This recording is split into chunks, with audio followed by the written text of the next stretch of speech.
حسبي ربي جل الله ما في قلبي غير الله. اس لیے کہ جو عمل بھی کیا جائے اخلاص کے ساتھ اور اللہ کو راضی کرنے کے لیے اس کا وزن ہوتا ہے. اب آئیے 9 ہجری میں غزوہ تبوک ہوا رومیوں کے خلاف. ہزاروں صحابہ اکرام یہاں سے نکلے. 30,000 اصحاب رسول اپنی جان دینے کے لیے اپنے نبی کے حکم پہ چلے. اور غربت کے عالم میں آپ نے اس سے پہلے چندے کا اعلان کیا. مسلمانوں کے اندر سے دنیا کو ایسے نکالا کہ مثال ہی کوئی نہیں ہے. اپنی جان کی محبت بھی ان کے دلوں سے نکالی, مال کی محبت کو بھی کھینچ کے باہر کر دیا کہ جب یہ سب کچھ زیرو ہو جائے گا پھر اس کے بعد اللہ آ جائے گا. اور جب تک اپنی جان کو بھی حیثیت دو گے اور مال کو بھی اللہ کے قانون اور رسول کی اطاعت پر, تو تم کامیاب نہیں ہو سکتے. اس لیے قدم قدم پر کبھی مالی قربانی, کبھی جانی قربانی, کبھی ہجرت کی, کبھی وقت کی, کبھی خاندان کی. اللہ آزماتا جا رہا ہے کہ تمہیں دیکھتے ہیں کہ تم کس درجے کے مسلمان ہو. اور جب کامل ہوتا پورے 100% اس معیار پہ آ گئے پھر تم دیکھنا ہم دنیا کا وارث تمہیں بناتے کیسے ہیں, دنیا والوں کے سروں پر ہم تمہیں کیسے بٹھاتے ہیں, اور یہ پھر ہمارا کام ہے. اور وہ 100% اس معیار پر پورے اترے. اللہ نے اسلام کی طاقت دنیا کو دکھائی ہے, لیکن کہا پہلے میرے بن کے دکھاؤ, میرے دعووں سے یہ معاملہ حل نہیں ہوگا. اب توجہ کیجئے, غزوہ تبوک ہونے والا ہے. آپ علیہ السلام منبر پہ آئے, آپ نے فرمایا کہ جانا ہے جہاد کے لیے اور مال نہیں ہے, اور مال کے بغیر جہاد کیسے ہوگا, لہٰذا جس کے پاس جو کچھ ہے اپنی استطاعت کے مطابق حصہ ڈالے. حضرت ابو بکر صدیق گھر گئے, سارا مال اٹھا کر لے آئے. انہوں نے کہا نبی مانگے اور گھر میں کچھ چھوڑ دیا جائے تو پھر یہ اسلام تو نہ ہوا. اس لیے ہو نہیں سکتا کہ حضور کے مطالبے کے بعد میں گھر میں کچھ چھوڑوں. پچھلوں کا اللہ حافظ ہے, رزق اس نے دینا ہے. آپ نے سارا کچھ اٹھایا, اپنے نبی کے قدموں میں لا کے ڈال دیا. اور میرے نبی نے پوچھا گھر میں کیا چھوڑا ہے, فرمایا اللہ اور اس کے رسول کو چھوڑ کے آیا ہوں, اس کے علاوہ کچھ بھی نہیں چھوڑا. ہمارا یقین اللہ اور رسول پر ہے, مال پر نہیں ہے. یہ مال اس کے قبضے میں ہے, آپ کے کہنے پر کامیابی اور زندگی ہے, ہم نے آپ کے پیچھے چلنا ہے. سنن نبی داؤد میں ہے, سارا مال لا کر دیا. جناب عمر کے پاس مال زیادہ تھا, وہ آدھا مال لے کر آئے, آدھا گھر والوں کو چھوڑا. مختلف صحابہ نے اپنا حصہ ڈالا.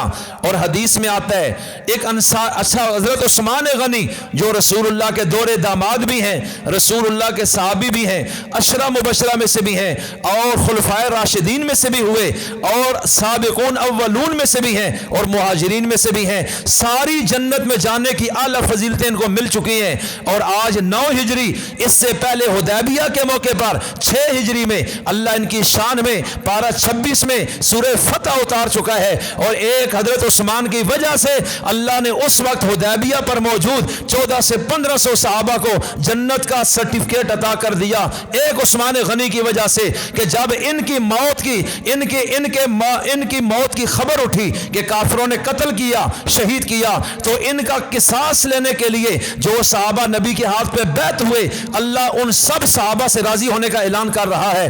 اتنا بڑا جنتی صحابی ہے. اور آج 9 ہجری میں یہ شخص پھر اٹھا ہے کہ نبی نے مانگا ہے تو میں پیچھے کیسے رہوں. یہ نہیں کہا پہلے ہی بڑی فضیلتیں ہیں, اتنی رشتہ داری یا کوئی فرق نہیں پڑتا, بلکہ وہ سمجھتے تھے اللہ اور رسول کہہ دے پھر پیچھے ہٹنا جرم بن جاتا ہے. آپ بھاگے, آپ نے اشرفیاں دی, پیسے دیے, درم دیے, دینار دیے, گھوڑے دیے, اونٹ مالوں سے لدے ہوئے دے دیے, اور آپ نے اتنا کچھ لا کر دیا کہ وہ 20,000 کے لشکر کے لیے سامان کافی ہو گیا. کل لشکر 30,000 تھا, آپ نے 2/3 لشکر کا خرچہ اپنے سر اٹھا لیا, اور اتنا پیسہ لا کر دیا کہ میرے نبی ان پیسوں کو اپنے ہاتھوں میں مسجد نبوی کے منبر میں بیٹھ کے یوں الٹ پلٹ رہے تھے, آنکھوں میں آنسو تھے, اور فرمایا اے میرے رب, فرش پر میں محمد عثمان سے راضی ہو گیا, عرش پہ تو خدا بھی عثمان غنی سے راضی ہو جا. اور پھر ساتھ فرمایا ما ضر عثمان ما عمل بعد هذا اليوم, اے عثمان آج کے بعد جو دل ہے کر, آج کے بعد تجھے تیرا کوئی عمل بھی نقصان نہیں دے سکتا, دنیا کی کوئی طاقت تجھے جنت میں جانے سے نہیں روک سکتی. یہ ہے وہ اصحاب رسول جن کے پاس تھا انہوں نے دیا. لیکن آئیے اب ایک اور مثال دیتا ہوں جو اس سے بھی بڑی مثال ہے. ایک انصاری صحابی ہیں, انصار مدینہ میں سے, وہ اتنے غریب ہیں ان کے پاس کچھ بھی نہیں ہے. ان کی بیوی نے کہا کہ نبی نے مانگا ہے, اسلام کو ضرورت ہے, اور تم نے کچھ نہیں دیا, انہوں نے کہا پاس ہے ہی کچھ نہیں، کھانے کو بھی کچھ نہیں ہے. تو کہا کہ نہیں یہ تو کوئی بات نہ ہوئی، پاس نہیں ہے تو کیا مطلب ہے بیٹھ جانا ہے؟ نہیں، اس طرح نہیں. تم اس طرح کرو، تم جاؤ کسی بندے کے باغ میں مزدوری کرو، اس کی زمین کو پانی لگاؤ، کھجوروں کے باغ کی دیکھ بھال کرو، ایک دہاڑ لگاؤ، شام تک 2 کلو کھجوریں تمہیں مل جائیں گی، اور اللہ کے رسول کے حکم کا پورا کرو. اس صحابی نے کہا ٹھیک ہے میں جاتا ہوں. صبح سے شام تک لوگوں کی زمینوں میں گوڈی کر رہا ہے، پانی لگا رہے. عرب کے تپتے ہوئے صحرا ہے اور کڑکتی دھوپ میں سارا دن پسینے سے شرابور ہے. اور یہ نبی کا صحابی کہنے لگا ٹھیک ہے 2 کلو کھجوریں ملیں گی، 1 کلو گھر میں آپ کو دے دوں گا، 1 کلو اللہ کے نبی کے میں قدموں میں ڈال دوں گا. اب پاس نہیں ہے لیکن اسلام اس کے اندر کس پوزیشن میں ہے؟ اللہ کو اس طرح کے لوگ چاہیے کہ جب آواز لگے پھر تم ایک دوسرے کو نہ دیکھو، بس تم کھڑے ہو جاؤ اللہ کے میدان میں. صدقے کا موقع ہے صدقے میں آگے نکلو، جان کا موقع ہے تو جان پیش کرو، ہجرت کا موقع ہے تو ہجرت. اللہ کہتے ہیں مجھے ایسے لوگ چاہیے جن سے میں مطالبہ کر رہا ہوں کہ اللہ اور رسول کا کہنا مانو اور پیٹھ مت دو، اسی میں تمہاری کامیابی ہے. اور یہ انصار مدینہ میں سے ایک عظیم صحابی اور غریب صحابی ہیں.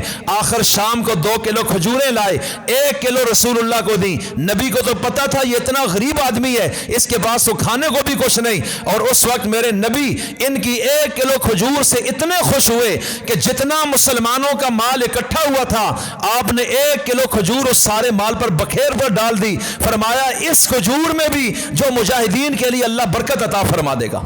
اور آپ نے فرمایا اللہ تجھے جنت عطا کرے گا. اس لیے میں عرض کرتا ہوں، بات اخلاص کی آخری بات اب کرتا ہوں. ترمذی کے اندر ایک حدیث ہے، بڑی لمبی حدیث ہے، میں خلاصہ اس کا پیش کرتا ہوں. اللہ تعالیٰ نے جب زمین کو بنایا تو یہ زمین ہلتی تھی، چونکہ نیچے پانی ہے اور ارتعاش قرآن کریم میں بھی ہے کہ یہ زمین ڈاما ڈول تھی، اس میں انسان یا مخلوق رہ نہیں سکتی تھی، مکان بھی بناتے تو گر جاتے. اب اس وقت خوف ہی خوف ہوتا، لیکن اللہ نے بسانا تھا مخلوقات کو، اس لیے زمین کو ٹھہراؤ کے لیے اللہ نے اس پر میخیں لگانے کا فیصلہ کیا. والجبال اوتادا الم نجعل الارض مہادا والجبال اوتادا. اللہ کہتا ہے زمین بنانے کے بعد اس کی اچھل پھرت چلت پھرت جو تھی اس کو ہم نے روکنا تھا، تو ہم نے بڑے بڑے پہاڑ میخوں کی صورت میں زمین پہ گاڑ دیے اور یہ زمین کنٹرول ہو گئی. اب جب زمین اتنی بڑی ہے اور پہاڑوں نے اس کو پکڑ لیا کہ اب تم ہل نہیں سکتی، تو یہ پہاڑ میخیں ہیں اس زمین کی. قرآن کریم میں ہے جیسے میخ ٹھونک دو تو چیز قابو ہو جاتی ہے، اللہ کہتا ہے یہ میخیں میں نے لگائی ہیں اور زمین کو پکڑ لیا ان پہاڑوں نے. اب زمین کی جرأت نہیں ہے کہ یہ ہل سکے اور تمہیں خراب کر سکے. اور اس وقت فرشتوں نے پوچھا اے اللہ زمین سے زیادہ طاقتور پہاڑ ہیں کہ انہوں نے زمین کو پکڑ لیا، تو پہاڑوں سے بھی زیادہ طاقت والی کوئی چیز ہے؟ اللہ نے فرمایا ہے، وہ لوہا ہے جو پہاڑوں کو بھی کھود دیتا ہے، لوہے میں زیادہ طاقت ہے. فرشتوں نے کہا کہ لوہے سے زیادہ طاقتور کوئی چیز ہے؟ فرمایا بالکل ہے، اور وہ آگ ہے جو لوہے کو بھی پگھلا دیتی ہے، اس کو بھی میں نے پیدا کیا ہے. 1200 سینٹی گریڈ پر سائنس کہتی ہے کہ لوہا پگھل جاتا ہے. فرمایا آگ اس سے طاقتور ہے، وہ لوہے کے وجود کو فنا کر دیتی ہے. یا اللہ آگ سے بھی زیادہ طاقتور چیز تو نے بنائی ہے؟ فرشتے پوچھ رہے ہیں. اللہ نے فرمایا بنائی ہے، اور وہ پانی ہے کہ جو آگ پر آتا ہے تو آگ کے وجود کو کھا جاتا ہے. انہوں نے پھر پوچھا پانی سے زیادہ طاقتور کوئی چیز ہے؟ فرمایا ہے، اور وہ بادل ہیں جو ان پانیوں کو بھی اٹھا کر ادھر ادھر بھاگ رہے ہیں اور وہ پانی کو کنٹرول کر لیتے ہیں. انہوں نے پھر پوچھا بادلوں سے زیادہ طاقتور کوئی چیز؟ فرمایا بالکل ہے، اور وہ ہوا ہے جو اتنے بڑے بادلوں کو بھی اٹھا کر کبھی ادھر لے جا رہی اور کبھی ادھر، اور بادل کا زور نہیں چلتا. فرشتوں نے پوچھا اے رب کریم ہوا سے زیادہ طاقت والی کوئی چیز ہے؟ اللہ نے کہا ہاں، وہ میرا غصہ اور میرا غضب ہے کہ جب یہ آ جاتا ہے تو پھر ہوا کی مجال نہیں کہ مجھے غصہ آیا تھا اور پھر ہوا میرے حکم کے نیچے ہو گئی اور قوم عاد اور سمود کو میں نے تہ و بالا کر دیا اور اس قوم کو زمین سے اڑا کر فضاؤں میں میں نے کر دیا اور پھر ان کے سر ٹکرا کر ان کو نیست و نابود کر دیا. تو میرا جو غصہ ہے یہ اس سے بھی زیادہ طاقتور ہے کہ ہر چیز کانپ جاتی ہے. اب فرشتے نے اگلا سوال کیا اے رب آپ کے غصے سے بھی زیادہ کوئی طاقتور چیز ہے؟ اللہ نے فرمایا ہے، وہ صدقہ ہے کہ جب کوئی مسلمان کرتا ہے تو میرے غصے کو بھی کھا جاتا ہے. وہ صدقہ ہے. آج ہمیں ان چیزوں کو فالو کرنا چاہیے, عمل کریں گے انشاءاللہ. وما علینا الا البلاغ.